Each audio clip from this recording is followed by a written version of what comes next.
Airport Congress की then है, post office Congress की देन है, पोस्ट ऑफिस कांग्रेस की देन है, बीएसएनएल कांग्रेस की देन है, मोदी के बाप की है। क्या किया मोदी जी ने बताओ? आपने देखा चाय बेचते हुए सब चूतियापंथी। रेलवे बेचा नहीं बेचा, बेचा नहीं। आप कौन है? आपकी मुझसे बेचा नहीं बेचा? महिला सम्मान पहले वो अपनी पत्नी का तो सम्मान कर ले, पहले पत्नी का सम्मान कर ले। ऐसे सब सम्मान होता है? शादी करो छोड़ के भाग जाओ, उनको उसकी पत्नी की भी परवाह नहीं है, देश के लिए कुर्बानी औरतों की परवाह है, उसको मुस्लिमों की औरतें 3 तलाक की परवाह है। अरे तू तेरी पत्नी को तो सम्मान लेता। बच्चा हम गरीब कौन कहता है? गरीब वो गरीब होगा, बच्चे 80 लाख की जैकेट नहीं पहनते। देखा आपने कभी मोदी जी को गरीब है? भाई उसकी इज्जत नहीं करते, उसके भाई जो सगे भाई है वो कहते हैं वो चोर है, झूठा है। वो घर से भागा था तो अपने माँ के जेवर लेके भागा था। माइनॉरिटीज को वोट डालने से रोका गया। येन केन प्रकारेण उनको या तो कि आप निकलिए मत, वोट मत दीजिए। अगर आप वोट देने गए तो आपका जो पार्षद है वो भाजपा का है, वो वहाँ पे काम नहीं करेगा, आपकी लाइट का कनेक्शन कट हो जाएगा, आपका जो बिजली की व्यवस्था है वो वहाँ पे नाबूद कर दी जाएगी। तो इस तरह का हाँ नहीं, बड़ा नहीं, मैं सच बोल रही हूँ। 100 मीटर की रेंज में वो लोग पैसा बांट रहे हैं, खुलेआम गुंडाई के साथ पैसा बांट रहे हैं, दारू बांट रहे हैं। आदाब, मेरा नाम बाबर है और अभी मौजूद है हम पीपलवाड़ा में राजस्थान के। और यहाँ पे अभी राहुल गांधी जो आज का यात्रा था, वो यात्रा का टी ब्रेक का टाइम था और वो अभी सामने वाले जो घर दिख रहा है वहाँ पे वो टी ब्रेक के लिए गए हुए हैं और रुके हुए हैं। और इसी बीच यहाँ पे कार्यकर्ता और भारत यात्री और जो सपोर्टर है इस यात्रा का वो तमाम तर यहाँ पे खड़े हैं। इन लोगों से बातचीत करते हैं, युवा भी कुछ है, क्यों आया इस यात्रा में बात करते हैं। क्यों आए भाई साहब? भारत जोड़ो यात्रा में इसमें बेरोजगार को मिटाने के लिए और जो महंगाई बढ़ रही है, जो बीजेपी सरकार है, धड़ाधड़ महंगाई बढ़ती जा रही है और बेरोजगारी है, बेरोजगारों को कोई रोजगार नहीं है और किसानों के लिए भी कोई कर्जा माफी नहीं किया जा रहा। इस यात्रा से कैसे बेरोजगारी मिट जाएगी? इस यात्रा से संदेश जाएगा, मैसेज जाएगा, युवा जागरूक हो चुके हैं पूरे देश भर में, जिससे रोजगार मिलेगा। तो मोदी जी जो कहते हैं कि हम युवाओं के लिए इतना काम करते हैं, 18 घंटा काम करते हैं, वो कहाँ जा रहा है? वो झूठ बोलते हैं, वो झूठी बातें करते हैं। धरातल पे कोई काम नहीं किया उन्होंने, बिल्कुल भी। क्या कह रहे हैं आप? आपने देखा 18 घंटे काम करते हुए? वो खुद कह रहे हैं। वो खुद के कहने से क्या होता है? हम भी तो देख रहे हैं ना।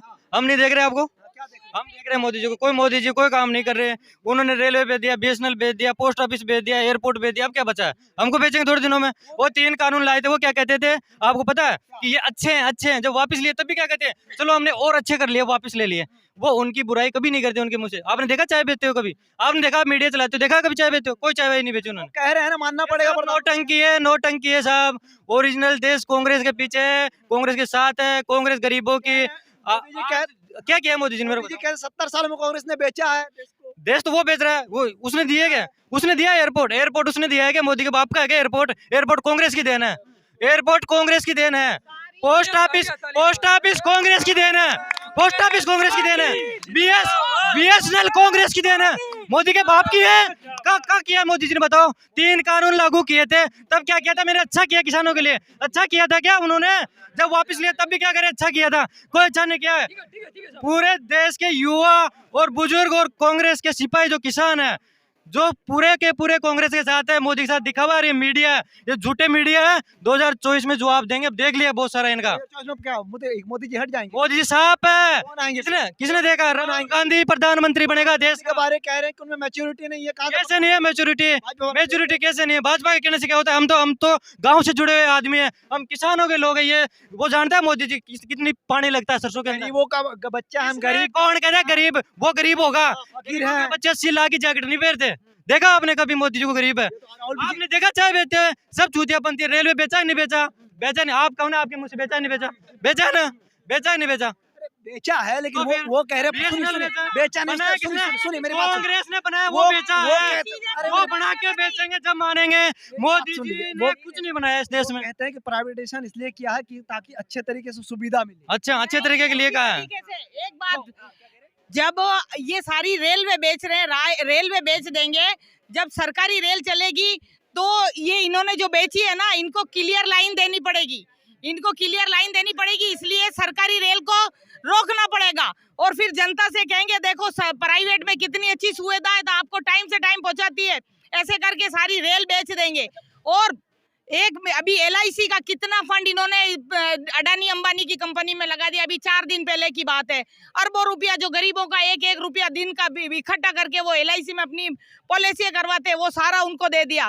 सारी चीजें जितने 70 साल में जितना कांग्रेस ने बनाया, दूसरी पिछली सरकारों ने बनाया, ये एक कीड़ा 70 साल की फसल को चट कर गया 8 साल में, और इसको जनता को जवाब देना पड़ेगा।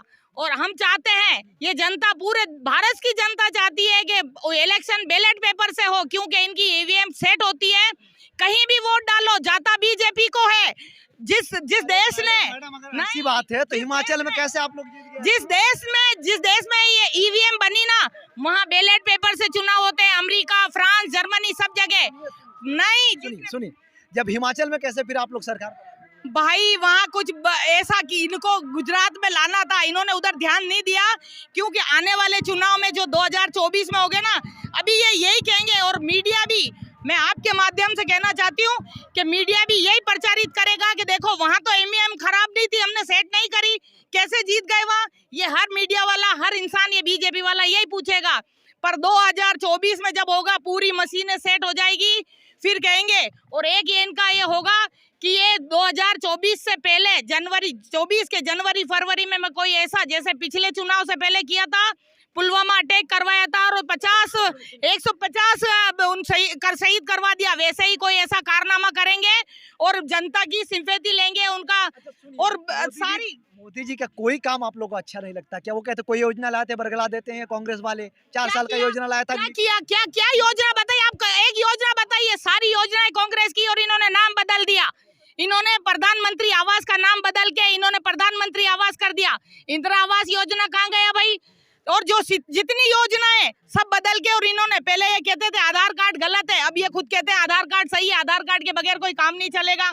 क्यों भाई? हम जब कहते हैं जब गलत, और ये कहते हैं तो सही। ये जुमलेबाज है, ये ऐसा नासुर है जो जनता को, इस हिंदुस्तान को खाया जा रहा है, और हमारे ये जो बच्चे हैं इनका भविष्य दांव पे लगाया हुआ। महिला सम्मान की बात करते हैं मोदी जी, महिला सम्मान की बात करते हैं, सुरक्षा नहीं है क्या महिला सम्मान? पहले वो अपनी पत्नी का तो सम्मान कर ले, पहले पत्नी का सम्मान कर ले। ऐसे सब सम्मान होता है? शादी करो और छोड़ के भाग जाओ, उनको उसकी पत्नी की परवाह नहीं है, देश के लिए कुर्बान औरतों की परवाह है, उसको मुस्लिमों की औरतें 3 तलाक की परवाह है। अरे तू तेरी पत्नी को तो संभाल लेता, फिर दूसरे हिंदुस्तान की पत्नियों की परवाह करता। तो जुमलेबाज, झूठा मक्का, रंगा बिल्ला की सरकार। रंगा है मोदी और बिल्ला है अमित शाह, और इसको करारा जवाब 2024 में मिलेगा। कहते हैं कि परिवार को हमने त्यागा इसलिए, देश के लिए, देश के काम करने के लिए, देश सेवा करने के लिए। क्यों शादी मत करता ना, ऐसा त्यागना था तो शादी मत करता। अगर ऐसी भावना थी तो वो एक औरत की जिंदगी खराब करके तू कह रहा है कि महिलाओं का हम सम्मान करते हैं, महिलाओं की सुरक्षा। कितना झूठ बोलता है वो। उसका झूठ, उसके भाई उसकी इज्जत नहीं करते। उसके भाई जो सगे भाई है वो कहते हैं वो चोर है, झूठा है। वो घर से भागा था तो अपने माँ के जेवर लेके भागा था। हाँ, जेवर लेके भाग गया था। और उसके सारा मीडिया तुमने गलत इन गोदी मीडिया ने गलत प्रचार कर रखा है इसका। तो समझाओ इन लोगों को कि इस देश को मत बेचो।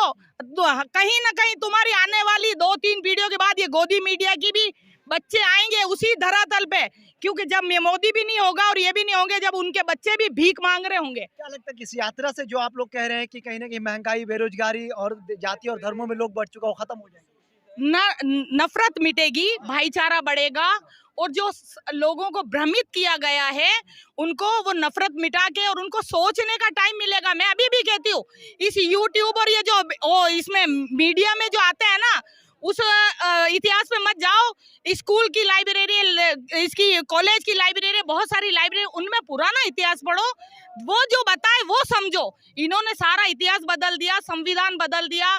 इनके पास सारी चुनाव आयोग इनके अंडर में, CBI इनके अंडर में, हर चीज इनके अंडर में। कैसे क्या करेगा? सब चीजें जब आप मुखिया बन के बैठ जाओ, सब अपने हाथ में ले लोगे, तो दूसरा इंसान क्या करेगा? सड़कों पे उतरेगा जैसे आज उतरे हुए हम। और चुनाव की बात नहीं, हम लोगों के दिलों में नफरत निकालेंगे और इस EVM को त्यागने के लिए सबको चुनाव का बहिष्कार करेंगे अगर ये EVM नहीं हटी तो। मैं गुजरात से ही आती हूँ, मैं गुजरात से आती हूँ, नडियाद से। और जहाँ तक कि गुजरात की बात की जाए तो हिंदू मुस्लिम का जितना मीडिया में चलाया जाता है उतना धरातल पर नहीं है। आज मुसलमान भी अपना जीवन शांति से अपने बच्चों को पढ़ाना चाहता है, लिखाना चाहता है, शांति से अपना जीवन व्यतीत करना चाहता है। तो कोई भी इतना नवरा नहीं बैठा है कि वो मतलब बस ले दौड़ के लड़ना ही है उनको। तो ये जो गुजरात में सिर्फ मुद्दा एक ही चलता है, हिंदू और मुस्लिम, वो मतों का ध्रुवीकरण भी इसी पर करते हैं। और ये अमित शाह ने ये बात गुजरात में ही कही थी एक रैली में, ये कही थी उन्होंने कि कहीं ना कहीं जो ये कांग्रेस की सरकार के टाइम में दंगा हुआ करता था, हमने 2002 में एक बार कोशिश करी थी, हमने ऐसा कमर तोड़ा, दोबारा सर उठाने के काबिल नहीं बचा। देखिए, भाजपा की सरकार 2002 से पहले भी भाजपा की ही सरकार थी। गुजरात में पिछले 27 वर्षों से भाजपा की सरकार थी। शंकर सिंह वाघेला जी जब थे तब वहाँ पर तब भी वहाँ पर मुस्लिमों का और ये सब दंगा तो भाजपा के टाइम पर भी होता था। कौन करवाता है दंगा? फिर करवाता कौन? वो आरोप लगाता है आप लोगों पे, आप लोग आरोप लगाते हैं। 2002 में भाजपा की सरकार थी। 2002 में किसकी सरकार थी? नरेंद्र मोदी पीएम, ये था सीएम था। हाँ, किसकी? मोदी, वाजपेयी थे, सेंट्रल में वाजपेयी थे। दोनों जगह बीजेपी की सरकार थी। क्यों हुआ इतना नरसंहार? हजारों की तादाद में लोगों को मार दिया गया।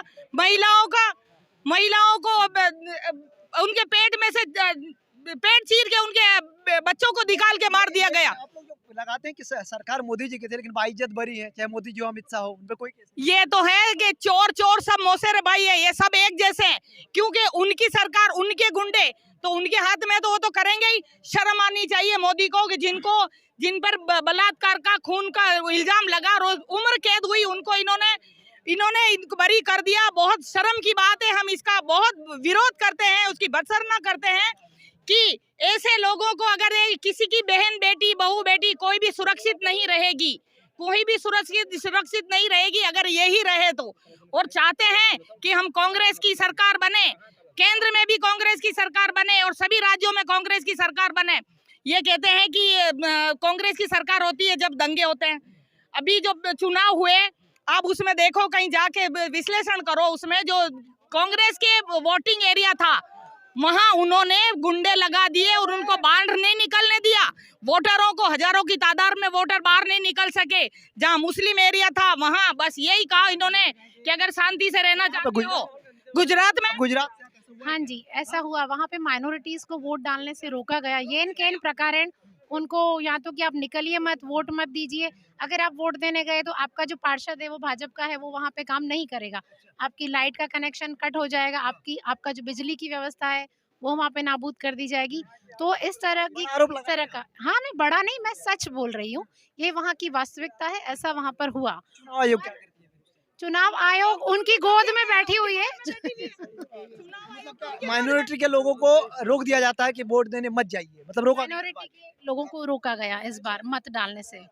और उसके अलावा कि जैसे कि जहाँ पर वोटिंग हो रही, बूथ से 100 मीटर की रेंज में, 100 मीटर की रेंज में वो लोग पैसा बांट रहे हैं, खुलेआम गुंडाई के साथ पैसा बांट रहे हैं, दारू बांट रहे हैं। हाँ, वोटिंग चल रहा है अंदर, और वोटिंग कैंपस के बाहर 100 मीटर की रेंज में ही वो लोग इस तरह से धांधली, पूरा चुनाव धांधली था। उसमें अनियमितताएं बहुत पाई। का चुनाव प्रायोजित था, इन्होंने पहले से प्रायोजित कर रखा था कि हम ऐसा करेंगे, जहां मतलब कहते हैं साम दाम दंड भेद हर चीज अपना ली, क्योंकि इनको तो वहां से पैसा कमाना है। अपने जो गिने चुने उंगलियों पे गिन लो, इतने इनके दोस्त हैं, उनको अडानी अंबानी ऐसे लोग हैं जो माल्या सब ये फुर हो गए, हिंदुस्तान का पैसा लेके, गरीबों का पैसा लेके चले गए। अमित शाह का बेटा 80 हजार की कंपनी 6 महीने में 80 करोड़ की हो जाती है, 800 करोड़ की हो जाती है। वो कैसे उन्होंने किया? हमें भी बता दे भाई। ये बेरोजगार है, पकोड़े चाय से तो वो कर नहीं सकता। जैसे कह रहे हैं कि पकोड़े तलो, पकोड़े तल के तो इतनी बड़ी नहीं कर सकते। ये सब बेरोजगार जानते हैं कि कैसे, किस तरीके से ऐसा कमाया। हमें भी बताओ, हम भी आपको वोट देंगे अगर ऐसा हुआ तो।